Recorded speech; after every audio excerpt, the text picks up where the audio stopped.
Oi you, it's time for another episode of Dorothy and the Dealer. Let's tune into the conversation.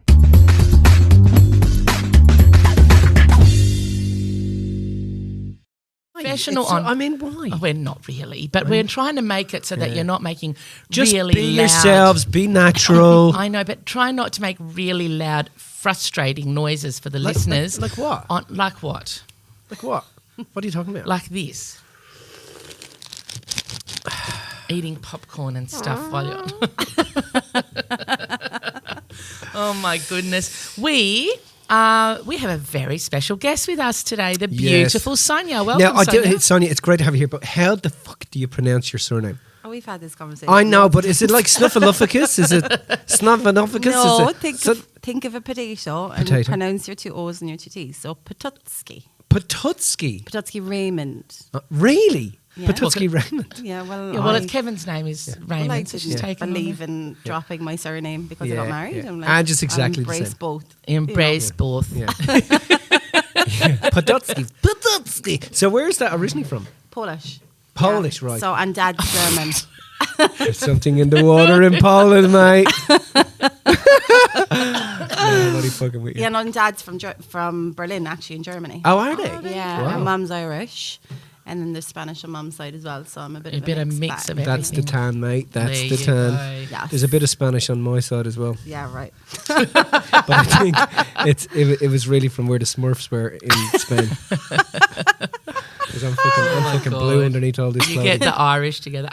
So before we get kicked off and before we start, as you know, with Dorothy and the Dealer, we start off every episode with a song. And because you're our guest, you get to choose the song and you have to sing it, Sonja. I'm not singing. Yeah. No, Don't Mitch. worry. Mitch, I'll help. Mitch has already practiced. What song is it? What are we talking? Rhythm of the Night by Corona. No, it's not Rhythm of the Night, is it? Isn't it? This is it. I thought it was Rhythm of Is a Dancer. I'm actually after practicing the wrong song, There's but it's okay. two songs. These things just come naturally Rhythm to me. is a Dancer by Snap or The Rhythm of the Night, whichever one you want to do. Rhythm is a dancer. We've got a guest on. She's chosen a song and you're singing a totally different song. Sorry. This is the rhythm of the... Is that the one? Rhythm of the Night.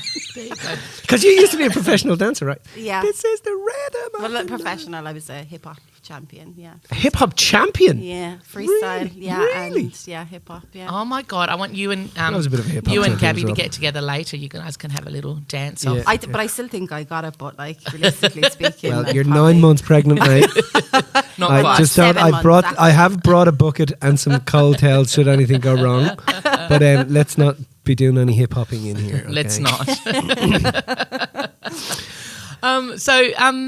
Anyway, welcome. Thank you. It's really lovely to have you here. It is. It's really lovely to have you. And It is. I'm going to tell you part of the reason why. And one of the reasons I love having clients on is just to seeing the transformation. I know, I feel like I'm the serious one amongst the two of you just as I'm talking. I'm like... You mean the boring one? The boring one.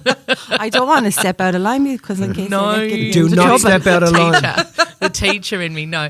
But yeah, like it's really good just seeing transformation. Like, and you've had a massive transformation in the time we've known each other. Yeah. How long has it been since you met us? 2.5 years. Oh my God, it feels So like so much longer, Shit. doesn't it? Yeah, Is it that- January 20. Is it really? No Yeah, way. in the Novotel, and I came to my first mastermind of money. Oh wow. Oh, Yeah. right. Did you like that? Yeah, loved it. God, you blew my mind. Yeah. Yeah, that and before that, me and Kevin did one of your information nights on relationships and you. Right. And That's right, because Laura told you about us. That's right, didn't Right. Yeah.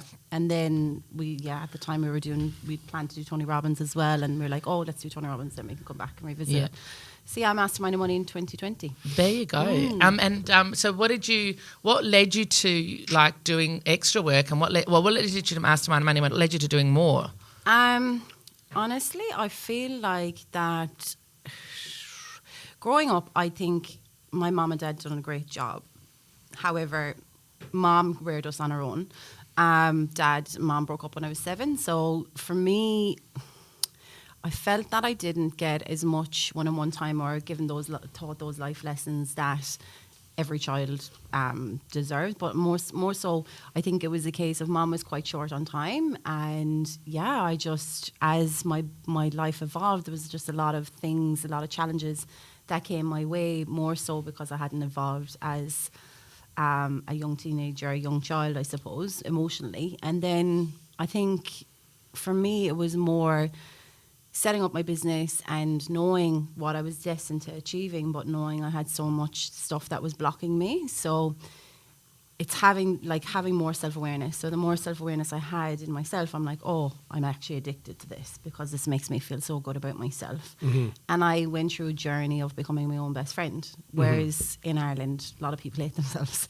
It's kind of one of those things. If you're like, I grew up in a town where I was modelling, I was dancing, I was on musicals, I was on stage a lot, I was in the paper quite a lot. So I had a lot of jealousy growing up. And for me, it was always kind of a case of, yeah, Sonja loves herself kind of a thing, or I have a big head, or I was always cut down to size. So it was more a crime to love who you are, but people kind of saw it as a vanity sense rather than actually an inward work kind of a job. So for me, I wasn't my own best friend because I just saw it as a crime. So the journey of actually becoming truly happy and content with who I am is kind of what led me to the work that I do, and also why I wanted to do more and more of what you guys do, because obviously you do it in stages and it's like, okay, what's next? This is fab. This is it just makes me feel 100% on purpose, and knowing that, yeah, I'm human and I don't have to have all my shit together, and flaws are cool. You don't have to be perfect, and perfect isn't even a real thing. So the first mastermind of money, I went and met you guys. I really didn't understand why I felt unworthy of being in people's company, why I felt unworthy of pitching to high-end clients. Like, what was it about me that was getting in my own way? Because at the time, I had a huge pitch with one of the top major 4 banks here in Australia, and like the pitch, literally, they gave me the yes, but for whatever reason, it didn't work out in the new year. And I was like trying to figure out why that happened to me.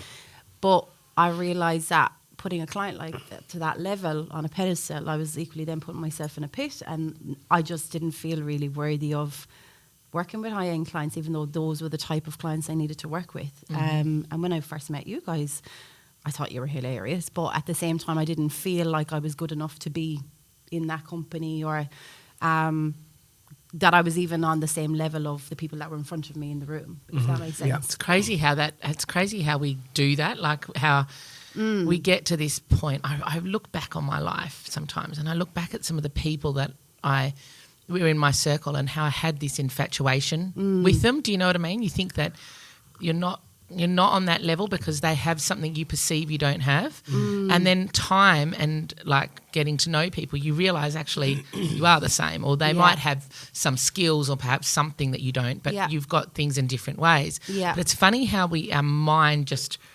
makes us think that we're less than. Do you know what I mean? Well, because it's always in the face of what we perceive to be absence, right? That's right. So we think they have something that we don't have, and then we admire it in them. We don't realise the only reason you're admiring it in them is because it's in you. Yeah. But it takes it takes that trick of stop looking outside and look inside for it, and that's when you get that you have nothing to admire, and you end up actually admiring yourself. So instead of having that admiration turned on someone else, it's now turned on you, and that's where you find 100%, and that you've hit the nail on the head then, because at the time I was very much outwardly influenced by what was going on in the world, and I was kind of like, oh, to this coach, to that coach. I was like, give me the answers. What do I looking need? for the answer outside. And rather than actually going within. So the more moments that I went within, that's when everything started to change for me, because it was no longer about what's out there. It was like, no, you actually need to go inward if you really want to be a success, if you want to be a mom, if you want to be an amazing wife, if you want to have an amazing life, if you want to be abundant. And the minute I did that, then I started attracting the most amazing clients. Money just came to me freely. Obviously, I learned the principles of Mastermind of Money and the Wealth Principles, but like, it was more about when I made peace with who I am and really loved who I am on a spiritual and emotional level, that's when everything changed for me, and you guys showed me how to do that. So what made you what was it when you're in Mastermind of Money that made you go, yeah, I want to have this shift for myself? What did you realise, or what did you come to understand? That everything happens in duality. So like Mitch's story really resonated with me in terms of being a troublesome teenager, because I went off the rails as well. And I'm glad I got it out of my system, and I was a bit of a raver back in the day. But at the same time, I'm glad that I was that curious to know what that side of side of who I am was about. Yeah.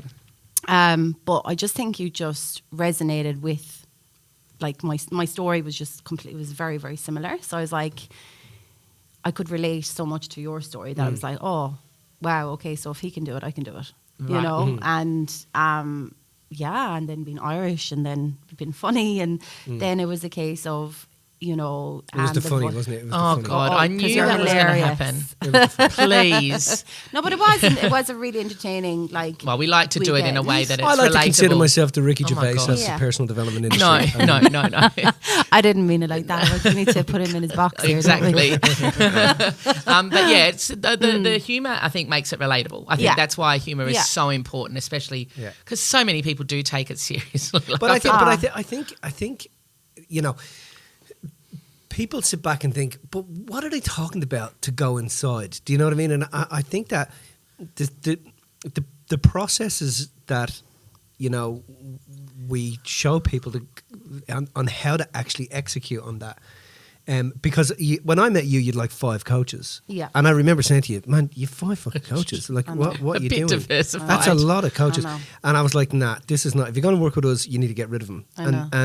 And a lot of the time, people are pushed, and, you know, they're sold this, you know, this thing of yeah, I'm going to give you the answer. Do you know what I mean? And I think that what I learned at a very early stage was that you don't want to do that to yourself, because No. that only has a limit.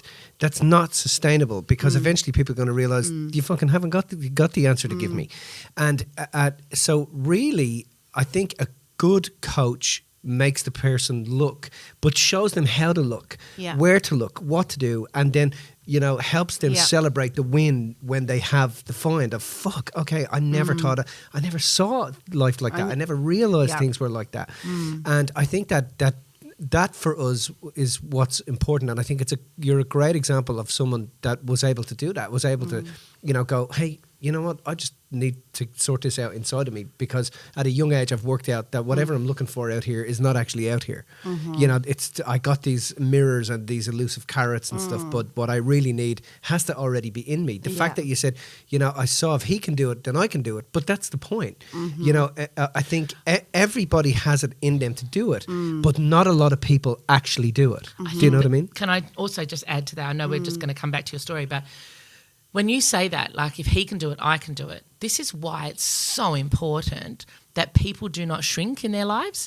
Because if Mitch had shrunk, you know, and not been his full authentic self, and not sworn and been funny and do everything you need to do on stage, then the people who need that and who need what he can uniquely bring don't get to access that, because they don't get to feel like, well, if he can do it, I can do it.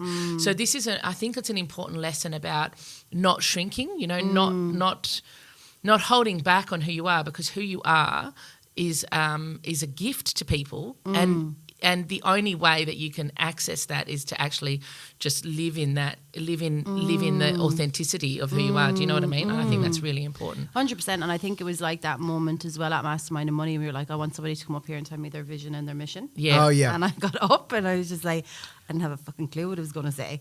And, you know, but at the same time, I knew what my vision was, you know. Right. Yeah. Well, I had an Enough, idea. Yeah. And then you offered me, you were going to coach me as part of the mentorship. And then that was like, okay, that was my opportunity to say yes to life. And then it kind of went from there. And you were hardcore on me, because I needed it, because I had this fucking serious ego and story I was telling myself. And even, you know, there'd be things that I'm like, okay, yeah, I'll ring Mitch and see what he says. And it's like, you never give me the answer that I wanted to hear. It was always one I didn't want to hear. So for me, I felt like, you know, you just show me what to do, and I kind of did it. And that's where I felt that you have to be teachable as well. If you really want it, you just have to listen, and don't know that. Don't feel that you know better than anybody else, because the ego it can be the death of your success. Because it's like when you think you're too good for everyone, like, you need to be humble when you're growing. And that's why I feel like I'm quite relatable even on my social platforms, because I am just a normal person. I'm from Ireland. I'm from Kerry. You know, I moved to Australia 9 years ago, for bigger opportunities, and, you know, always dreamt of having an amazing business, but never thought I was worthy Whereas now I do know I'm worthy. So can I just talk about that a little bit? So in relationships and when you, because we talk about the moment a lot, we talk about your innermost dominant thought, right? And so your innermost dominant thought obviously was that you weren't worthy, you didn't feel like you were worthy, right? Yeah. Which is so common. That's basically what everybody's innermost dominant thought ultimately comes down to, even though for some people it's expressed a little bit differently, but ultimately that's what it comes down to. How did you go when you recognised what that was, but then obviously when you did something about it and when you had your moment and, got clear? What happened for you? Can you describe that? Yeah. As best as possible, Yeah, obviously. I'm very clear on it because my life is completely different. I was always an alpha female and I learned how to be that masculine, dominant energy from my mom because my mom had to be both mom and dad. So for me, everything that went wrong in my life, I blame my father for. But I didn't blame him intelligently. I blamed him to say, no, you're the reason why my life's fucked up. Yeah. And it was a case of, realising where he's come from and trying to understand. He's come from war times and he done the best that he could. And my mom and my dad didn't work out and he went back to Germany when I was 7. So I had abandonment issues and... Oh, he went back to Germany, did he? Yeah, he had an affair and went back to Wow. Germany and I was 7. So I was like, he was like the apple of my eye. He was like the superstar in my eyes. And for me... And did he have an affair with a German woman? No. Okay, with an Irish woman? Yeah, with an Irish woman, Right, yeah. and then, okay. Moved back to Germany. And for me, I found it very hard throughout my life to comprehend, well, I'm unworthy of love. I'm unworthy of my dad's love. He's left me. If dad can't stay, then who's going to stay? Who's going to stay? Yeah, I'm not worthy of all that life has to offer. But for me, I've become this incredible machine because of it. And I've I've had really difficult challenges growing up, but all those people that gave me hard times, they were all pretending they're all my friends on social media. It's hilarious. But anyway... But you're not my friend. I remember you cow. Doing that shit.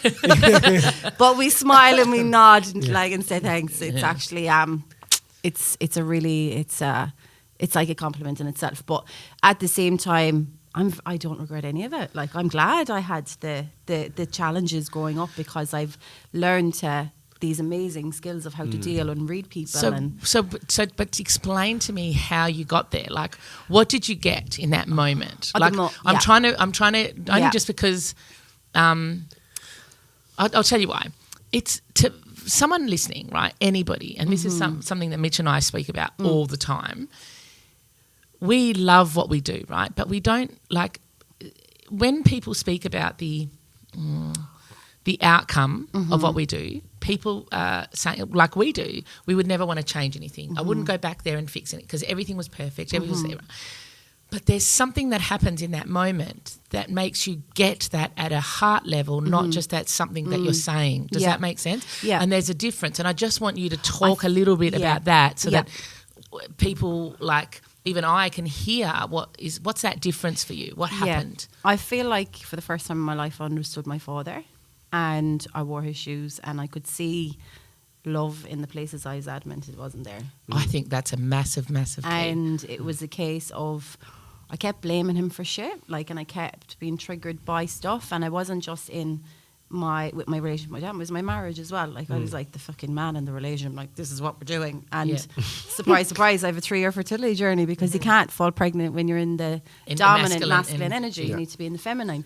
So, it was that. And I feel like my whole success with the business and who I've become as a person, my dad's a huge cheerleader in my success. And I've allowed to be loved by him rather than pushing him away. Right. Okay. And in that moment, I think it was a case of I never saw things in duality. I just was like, nah, he left me, fuck him. Oh, right. So I think that maybe a good way to explain it is before you would think that, I'm this way despite what he's done, instead of thinking I'm this way because of what he's done. Yeah. And I appreciate and what I he did. appreciate that. Because one of the things we say to people all the time is abandonment is one of the greatest forms of unconditional love, and people just can't comprehend that. What the fuck do you mean? I couldn't either. It's people just want to beat me up when I say that, but when they stop and look and they realise what it took for them to leave, for you to become the person that you become. Yeah. It's very different. And you know when people say, I wouldn't go back and change anything, what they're really saying is, I won't go back and change anything in my history, therefore I'm a victim of it. Yeah. And therefore my destiny is cut. When that I they're will coming always from be, that headspace, yeah. that I will always, and so I watch people go, oh yeah, no, I get it. No, I wouldn't go back and change anything. And they always say it in A minor, a higher octave. I wouldn't go back and change anything. No, everything's really good. Yeah. And you don't realize that it's like, no. What you're saying is, I won't go back and change anything because you want to be right. Yeah. Because you want you want to see it this way, because you're seeing it from the eyes of a 7-year-old whose father left. Yeah. And which you can understand. And it's like, I even see, like in my own marriage, that I better be careful here. Anyway, my wife, based on what happened to her as a child, she's very, everything has to be a certain way. Yeah. And it's the little girl is able to maneuver around her life with familiarity. The woman protects the little girl from, and anybody that comes near to disturb that function, Ange will, she will, like, it doesn't matter. She will defend it to the death until you're able to connect with her and go, okay, let's have a look at this behavior and what that's doing, and if it's okay, then you can continue. But if you don't like the behavior and it's causing you to be out of balance, or it's causing you to be emotional, then it's easy to stop and look at it. But you have to have the ability to look at it as an adult from the little girl's perspective, and how the little girl a lot of the time is running the show. Do you know what I mean? Is reacting from, my fucking dad left, or I was abused, or I was rejected, or I was beat up, or I was abandoned. That's you have to be able, and that's what when a person goes, I wouldn't go back and change anything. Really, that's what they're saying. I'm here to protect what happened back there, because that little girl is able to handle that level, and I don't want to cause her any more pain. So I'm not going back to look there. But what they don't realize is that back there is where the love is that you're adamant it didn't exist. Where the realization that there was no problem is there. The realization that what happened was absolutely what was meant to happen. Do you know what I mean? Yeah, definitely. And the thing is, like, it was a very, very hard thing to do, because I was adamant, that, he left me, and like I can't even open my heart to him because he's going to hurt me. But not opening your heart is a form of self-sabotage. 100%. That's why shit hasn't gone according to plan for me, because my heart was closed. Yeah, and I had, like, my mom on this pedestal as well because of what she did. She stood by me no matter what. But at the same time, I didn't really know who I was, and that identity of being half German, like I'm so German, it's not even funny for an Irish person. No, but like how I work and like how I maneuver, it's very, very like how my dad runs the show. So he was also business minded as well. So there's so much parts of who I am as a person, and my identity comes from him. But I wanted to deny that part of myself. Right. Whereas now I'm like, I'm owning all parts of it, and it's just like, wow. This is interesting. Definitely. The Germans are, when they do things, they just do it so well. When they make cars, they fucking make great cars. And they're serious. And they're serious. They are, and that's why it's difficult to find a German person with a sense of humour. My dad likes to think he's German funny. listeners. My dad likes to think he's funny. My mom would think he's in Egypt. But, How long was he in Ireland for? He's living in Ireland now. He's back. He loves Ireland. Yeah, he's always in 𝒂𝒂𝒔𝒏. So he's been back, I think, about 12 years. Right. And then was he raised in Ireland, or was he Berlin? He was raised in Berlin until what age? Oh God, early 20s. Wow. Okay. Yeah, and there was a lot of big move to go from Berlin to Ireland. And he moved to Limerick. Not a word of English. Met my mom in like the Slasher City. Well, but yeah, no, he didn't have a word of English. But a lot of his belief systems came from war times. Yeah. Where his dad was a soldier and his mom was wrapped up in a carpet, and like even when the Germans came and she got mixed up and lost her family through the Jews, and everyone was shot in that room. Except my grandmother, because she was rolled up in a carpet. Wow. So like coming from that amount of pain being projected onto, and he'd quite a difficult upbringing as well. But at the same time, I really feel like I don't know how my mom and dad were ever together because they're like chalk and cheese. Like my mom's the Are most they? amazing woman like in the world. She's so strong. Like she's such an inspiration, and we're all so like her, but we're all very like our dad as well. But mom has always been into personal development. And even from a young age, mom would always be like, you need to talk about how you're feeling, like how are we here? She'd take me out of school to bring me to counselling. So I've been in growth since I was very young. Wow. That's good. I love my that. feelings. So it was always welcome to talk about what Dad did, because she was very adamant ensuring that we didn't get screwed up because of the process. Right. Um, Well, that's really cool, isn't it? Yeah, I've always she's wondered incredible. what an Irish counsellor would be like. Well- Tell me what you're feeling today. What's the feeling? Yeah. But it's honestly down to mom is the reason how I kind of had an interest in personal development to begin with. So Right. Yeah. Right. Wow, that's a great story. And tell me, with your mum, and how did your mum and dad meet? Did they meet in Berlin? So, do you know the equivalent to Brown Thomas back in? Brown Thomas. Yeah, who were Brown? Were they? It's like Dave Jones. over David there. Jones. That's Yeah, right. it's Like Just Duns or move the mic pennies. in front of you. It's the equivalent, yeah. So back in Ireland, so mom was cosmetics manager for one of the cosmetics brands. Really? And they came in and he Wooed. charmed Wow. without any English. Wow. Really? They went on a date, and yeah, he was an engineer over from Germany, working for Krups, and Who yeah. were Krups again? They They were were the biscuit people. no Joe white goods, the coffee machines. Ah, that's right. Yeah. Wow. Yeah. So That's insane, Yeah, yeah. mom moved to Germany for 10 years and was fluent in German then after that. Right. So mum was Irish. Mom's Irish, mom's from Limerick. Right, Yeah. okay, Yeah. yeah. So born in Limerick, but she moved to Germany then and lived in Germany for 10 years and became fluent in German as well. Wow. Cool.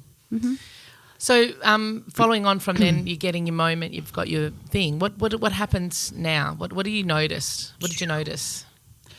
I was a control freak. Yeah.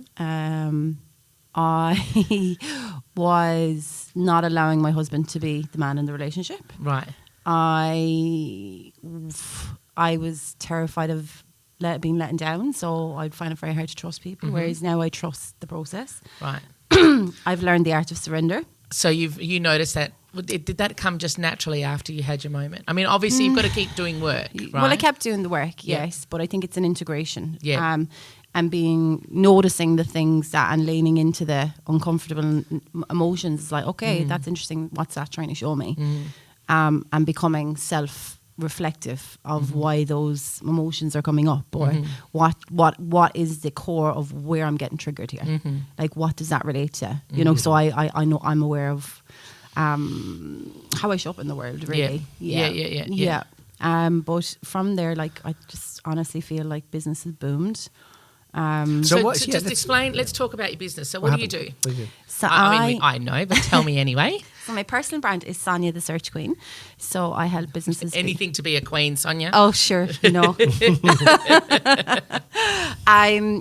So I help businesses be found on Google for the problems they solve. So I've been in the industry of marketing for about 17 years.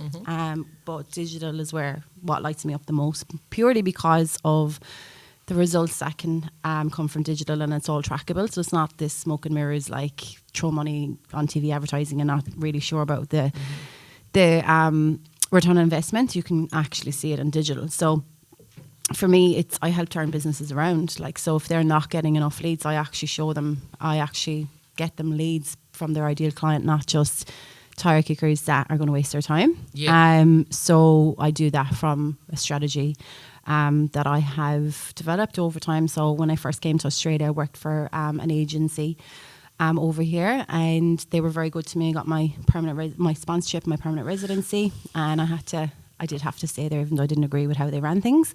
What was the agency? Titan Digital. Okay. Yeah, they're no longer around now. I was gonna say. But I Put get you on the spot there.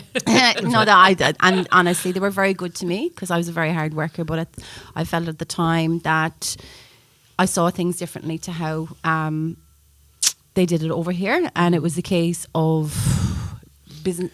Their clients or their campaigns would run for a long time, but they weren't necessarily optimized. Right.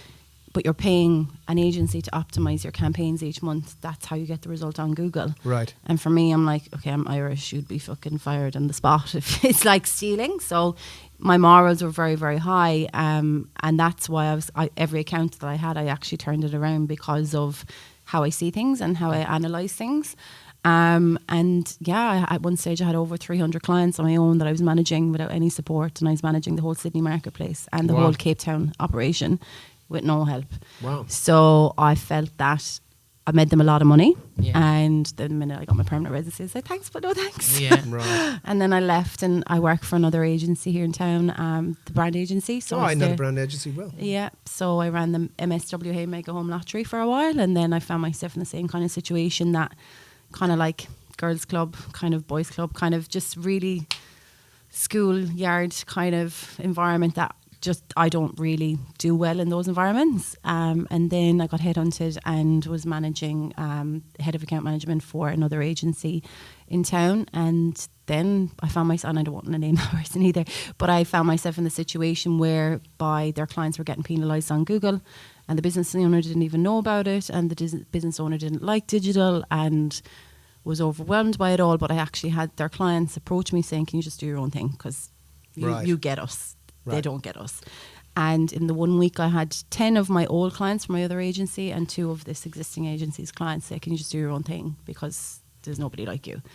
And that's how the business was born. Wow. So that was 4 years in October. Yeah. Wow. Yeah, so I had a business before it started. And then, interestingly enough, I played under the radar for a year. I was like, I just want to replace my income and have the laptop lifestyle and work with my jammies. And then it was a case of seeing the results and the businesses that I turned around. I was like, I really need to get over myself here. It's not about me, so I need to put myself out there. So I launched my website a year later, and then developed my personal brand and adding more value 6 months later when COVID hit. Mm-hmm. That was 2020, and then it's just been gangbusters ever since. Mm-hmm. It's just been growing and growing and growing.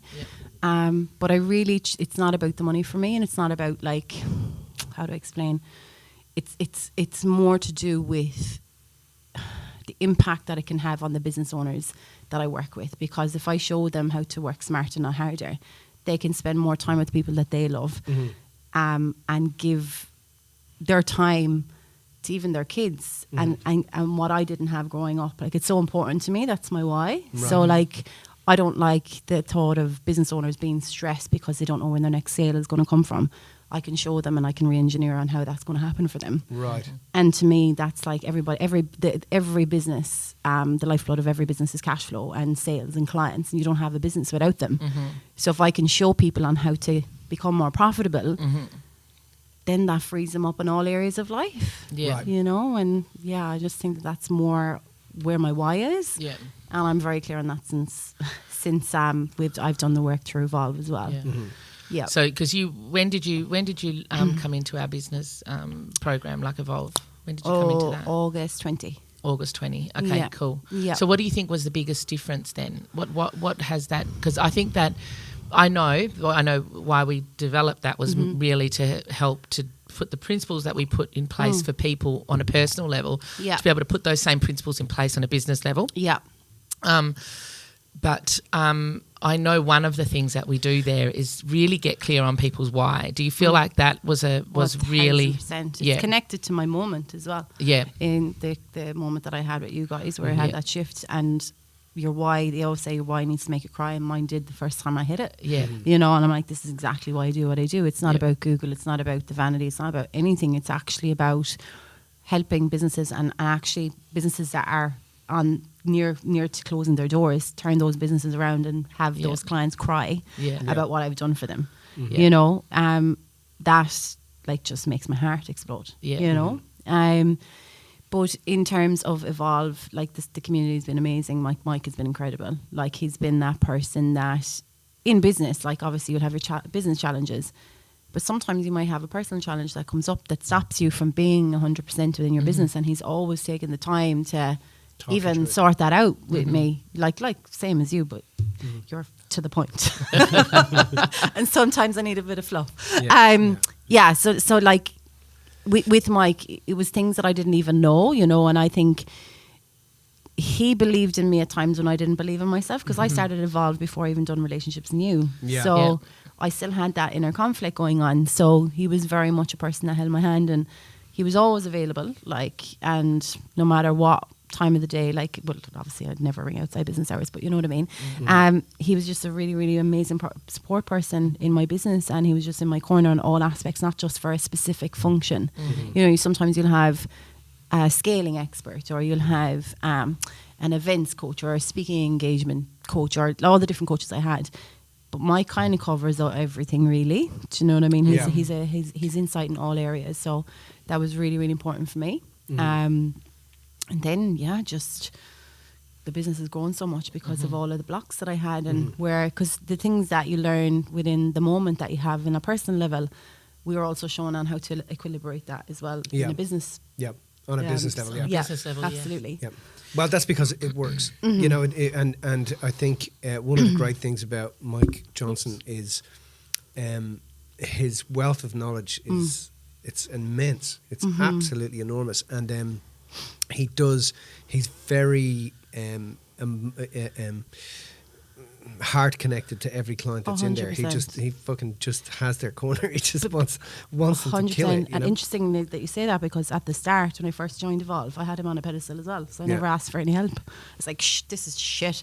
I'm not getting what I thought I was getting, but sure, I wasn't the one that wasn't doing the work. That's right. You know what I mean? So when you don't reach out and you don't feel you're worthy of like overcoming challenges, of course you want to stay where you are. And I think it's very easy to blame, like, oh, this didn't work for me. But unless you're willing to do the hard work, then you need to be able to I think that's important, because I think that so many people want to do work on themselves. I think this is why the moment that we do in RNY, Relationships and You, is so important, because I feel like I coach people as well, and the people that have done Relationships and You and have had that moment, there's a different ease around being able to work with those people as opposed to people who haven't.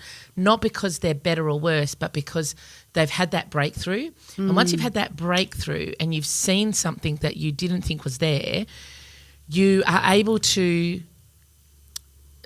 look at every area of your life with different eyes, even if you can't see the outside, you know it's there. Do you know what I mean? Because before the moment, you don't recognize. Before your moment, you might have not have seen your dad in any other way. No. Like, no one could have told your dad that he was any other way. But after it, you can see it. Now you might look at your mum and go, "Oh, she's not other way." But if I found it with my dad, well, then I can. It must be there with my mum as well. Yep. So you have this knowing that can't be taken away from you, and then from that knowing, you get to build that base of how you build the rest of your life. And I just think that's so important, that just clearing out that stuff, and it happens and makes a difference on every level, whether it's financial and being able to handle the finances, because your business was at one level, then after you've done some work, it's taken it to a totally different, like 10 times, is it? Yeah, 10 times in like 14 months. In 14 months, right? 10 times a business in 14 months. So you need to be able to grow with that. People think I want to 10 times my business and I'll just stay the same, but that doesn't happen. No. You can only 10 times your business is if you emotionally keep up with that level, and you had the awareness, you had the coaching, and you had the wherewithal inside of yourself to go, I'm going to put myself. It takes courage to do that, you know. It takes a lot of courage. And it has been difficult to recognise that that's what needs to happen. Yeah, you know, to be able to. But I think as well the processes have to be made easy. Yeah, you know what I mean. They have to be as much as, you know. Some people just get into life and think, oh, you know, if I buy this system, then it's going to do it for me. And it's like, no, it's not. But if you understand that, you know, the process of getting to where you want to get to is actually quite simple. As long as you're following the right processes, then you know that it's going to work. So your efforts are going to have a reward. But the first step is always the toughest step. You need to go 100%. there. You need to go there, and you need to be willing. Definitely. So you've had this moment. You've sorted out your business, and you've worked on your business, and you've got your business to another level, which I think that's amazing. And I'll just say again that, like we said about the thing that inspires me the most, I was saying that to you on your call that we had the other day, you know, the thing that inspires me the most is the people we work with, because they could easily say, no, my dad was this is the only way it was, this is the only way it can be. But the people that we work with have the courage to go, what if there's something else? What if there's something I hadn't seen, you know? And you've had the courage to be able to do that every step of the way in terms of your personal mindset and then doing it with your business. Can we talk a little bit about, if you don't mind, a little bit about your fertility journey and how that's impacted your fertility journey? 100%. And this is something I really want to talk at length about because I don't think it's spoken about enough. I think going through a 3-year fertility journey, it's very, very difficult to go on social media and see baby announcements, baby showers, newborn babies. It's just traumatizing. And before I met you guys, I had the worst year of my life. I literally was in the depths of depression. And I remember I spoke to you at one point about considering going on antidepressants. You're like, no. We need to sort this shit out. Because I was in a very, very dark, low place. And in 1 year, we got married in 2018, then 2019. We were told that in March, 6 months after our marriage, that the road to conceiving a baby wasn't going to be the way as straightforward as what we thought. Then my father-in-law died 2 months later. And then my husband's granddad died 4 months later. So 2019 was a bit of a horrific year. And we hadn't had it very easy from when we got married. So, it really took its toll on me mentally. And marriage definitely was on the rocks for a long time between Kevin and I. More so, we just didn't really understand each other. He was in his world of pain. I was in my world of pain. We didn't know how to be there for one another. So then, the journey in itself, now looking back, we've had to go through IVF and we had a miscarriage last year as well. But for me, I really feel this happened to me to be this strong person and this voice for people that are struggling with fertility and are fertility warriors. And because I can tell you right now, it's very hard to come out and say, by the way, it doesn't happen as easy as what they tell you in school, because it seems to just be, oh, by the way, we're pregnant. People don't talk about the journey to getting to that point because we only see one side on social media. We say, oh, plus. It's like nobody is confident, brave enough to show the vulnerable side. So I came out and announced that we had a fertility journey for 3 years, and it was actually the week before I had my embryo transfer. So on the 15th, it was World Infant Loss Day, and I spoke about my fertility journey for the first time and openly, and the post went nearly viral. I had about 1,000 comments, and literally so many people from home, Ireland, Australia, everywhere reaching out to me and saying thank you so much for talking about that openly. I would never have the courage, but they also struggled, And to me, that just made my heart burst. I'm like, this is exactly why I went through it, because I'm here to shed light on sensitive subjects. So I'm actually writing a book about our fertility journey at the moment, and it's going to be called So When Are You Having Kids? Because that was the question I was asked all the time. And it's a very Irish thing, isn't it? So when are you having kids? So hurry up, and I'm like, I'm going to punch you in the face now. So I had to decline all of the social gatherings and everything at the time when I was in the height of it. I was in my really, really dark place. But what I did learn from all of that is that, interestingly enough, I didn't own the feminine within me because I was so busy being masculine and holding on to that story that my dad did me wrong, which, in the grand scheme of things and how society wants you to believe, yes. Yeah. However, sorting that shit out made me realise that I could own the German identity part of myself and the parts of my dad that I was adamant that I wasn't in him. And by doing that, I was able to step into my feminine, allow my husband to be the masculine in our relationship. And we're pregnant with a baby girl, and I'm due in 10 weeks. So. That's amazing. Yeah, I think that it's so important. I think, and I not about the physical aspects of what you've got to go through, but in terms of the mental aspects of and the emotional blockages that sometimes people have. And we've worked with a lot of people over the years that have, without realising, have had subconscious blocks to falling pregnant, feeling that they're not worthy. Like you said, being so in their masculine that because feminine is all about surrender and opening up and receiving. The masculine is about giving. But when the female gets into their masculine, they're not able to allow and receive and surrender.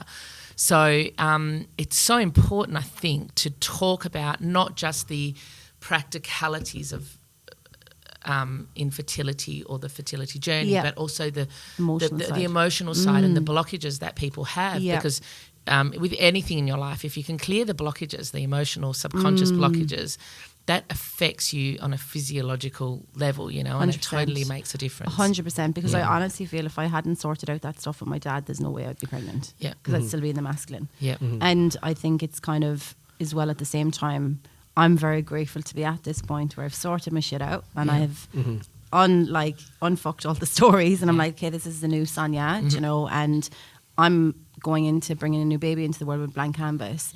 Obviously, I'll have a lot of my own. I was going to say there's still going to be stuff, but it's going to be different. It's going to be on a different scale. Level, like I'm not. I'm going to be in like. I'll be able to notice it as it comes up, and then like they will mirror back parts of myself I don't like about myself, and I totally know that now. Yeah. But the major traumatic parts of me have been that business has been put to bed, you know, and I think that is. I'm very, very proud of myself and my husband for how far we've come through it all, and very grateful for your help because he was always the one, and we were always meant to be together. But it was like he had his world of pain, and I had my world of pain, and us to bond as an actual team. It took us a while, and you know, just because you get married doesn't mean that everything's rosy in the garden. It takes time, you know. So we're in a very good place, and and we're just very excited to be parents. It's interesting to watch the journey, you know, because we having a child, you know, we all are attached to how we think the whole thing works. You know, you get married, you don't get married, if you get impregnated, the baby turns up, da-da-da-da-da. And we don't realize that that's not how it works for everybody. But we have this loyalty and this attachment to how it's meant to work. Yeah. So, and it doesn't matter when the person is going through the process and they have to let go and let it run out the way it's meant to run out. No matter what, it's going to run out a certain way. Yeah. When to watch a person let go, and you can't tell them to let go. No. They can't be instructed to let go. It doesn't matter how big a conversation you have with them. It has to be a choice that happens from them that allows them to go, okay, I'm going to let go of what I perceive to be is the way this is meant to happen, and I'm going to let it happen in such a way that the universe is going to provide whatever I need, no matter what, in whatever form I need, no matter what. And that takes so much courage. But when you watch two people come together in that journey, it's really lovely. But there's times when it's like, fuck, I know there's no point in saying anything to them. They just have to go through it. Yeah. They just have to, you know, because we want to be able to say we did it the way everybody else did it. Do you know what I mean? There's a part of us. But once we let go of that, we then find the richness in the journey of how we did do it and how it did come about. And that's how we find who we are as a parent. And that's how we define our ability to actually be a human and raise a child and have an appreciation for the child. Because in the masculine, you just want to give, right? You just, when this child turns up, I'm just going to give him everything. Does that make sense? Yeah. And you don't realize that that's not what it's about. You have to be able to receive. The child has to be able to love you, and you have to love yourself enough to be able to love you and let the child love you. You know, you want to love the child, but what about you? You can't do that in the absence, because the child will grow up feeling as if they owe you, or you lost yourself as a result of their turning up in the world. Yeah. So there's a lot of, okay, I have to look into me and be appreciative of me. Yeah. And it's same with Kev. Kev had to look into Kevin and go, fuck, I have to get me here. Hold on a minute. This is not working the way it's meant to work. But it doesn't mean I'm going to let go. It means this is what I want. This is the outcome that I want. Whatever it takes, we're going to go get it. Yeah, and that's kind of what it was for us. We knew we were destined to be parents, but at the same time, you can have the physical, which was the IVF, and have the get pregnant and then lose the baby. That's all the physical stuff. But I firmly believe we lost that baby last year more so to teach us a lesson. Do you know that there's still something you need? And I remember you ringing me the day after the miscarriage, that when we got the news about the miscarriage, and you need to equilibrate this, Sonja, and you need to, like, this is where I had an awful lot of trauma that I still carrying in my womb, and all acceptance around my own sexuality as well. So I think for me, the lesson that we both needed to learn is that this baby isn't going to give us something that we don't already have. Yeah, this 100%. is going to add to our life, and That's this right. child is not going to be on a pedestal. Yeah. We're the parents, and we need to focus on who we are first, and they're just going to add and be brought into an amazing environment, rather than it being like they're the missing piece in our puzzle. Because I think as well, both of you needed to get that you already were parents. Yeah. Especially like Kevin. You remember during STP, we were watching Kevin with Laura's little one. I know. And he's like a so born good. father. Mitch kept nudging me and going, look at him. Like he's just holding the baby, just looking. He loved it. And you could just tell he's a born father. Do you know what I mean? Yeah. And no matter what, the baby doesn't define who you are. Yeah. Do you know what I mean? Yeah. And therefore they then don't have the pressure of that role. 100%. Now they can be just the baby that gets loved for the fact that they're there. Do you know what I mean? Yeah. Which is awesome. And that's been a huge part of Kevin's journey as well. Because he's went through all your work as well, but knowing that he has everything he needs inside him, and the missing piece was not the baby, it was actually the missing piece was loving himself. Yeah, exactly. So we could both even take our relationship to another level in terms of emotion and inspiration, and give this child the most amazing life, no matter how they were brought into this world, Exactly. So I'm very, Stoked. very, I'm very, so I'm nervous about the birth, but I'm like, okay, I've got There's only this. one way People out. have been- Sonia. I have to go through it. People have been doing this for billions of years. Yeah, you'll be fine. I think it Yeah. was lovely that you were able to share a part of that today. That was really good. Yeah, it's really important. Just before we finish up, what do you think has been the most what do you think is the one thing that you've learnt that summarizes, or that you got that summarizes everything that you needed to get in order for this to happen for you, in terms of your business, in terms of your fertility journey, in terms of your relationship? What do you think? And in terms of your finances as well, like being able to handle all of that. What do you think is the one thing you needed to get to be able to make sure that all of the rest of it fell in place? That there's no accidents, and that everything it was perfect the way it was meant to be. And this was part of my destiny. Right. That's good. And there wasn't when I say I don't have regret, I don't it's more that this is more, I'm very aligned with where I'm going in life, and I don't get rattled by life. I rattle life the other way around. Yeah. But I needed to know that, just like a business, you have a plan to get you from A to B. In life, you also need a plan to get you from A to B. And we're not taught those universal laws in school. And what an amazing world we'd live in if everybody knew about this stuff.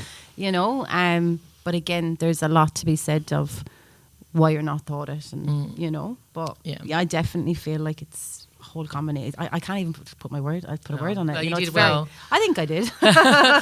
So tell where can people find you if they want to look you up and find what you do? Well, my business is going through a rebrand at the moment, and probably by the time this comes out, it'll probably be launched. But my business is currently called The Marketing Republic, but we're launching rebranding to The Search Republic, because it's more in line with what we do. And my personal brand is Sonja the Search Queen, so you can add me as a friend on Facebook, or you can look me up on my Instagram, as where I have loads of fun. So Sonja the Search Queen on Instagram. I saw your dancing. So good. Thanks. No, so good. I really thought I was. It's not quite up there. I'm losing my. It's not quite up there with my dancing, but it was. And Sonja is spelled Sonja, not YA. Sonja with a J and a German spelling. Can I ask one question before we finish up? Yeah. Why do the fucking Irish keep saying, I'm glad you say taught instead of thought? Is that right? Taught. What did you say? Taught. I thought that. Or taught. that. Taught. Why did the Australians keep saying thought instead of taught? No, you said I feel like I'm about to before. lick my nose when I try and pronounce my th. I taught. Thought. No, you said it before. You said something about I taught. I'm glad I taught. I don't know. No. Totally back to front. Sonja's best word. What is Sonja's best word? Feminine. Oh, feminine. I was noticing that as well.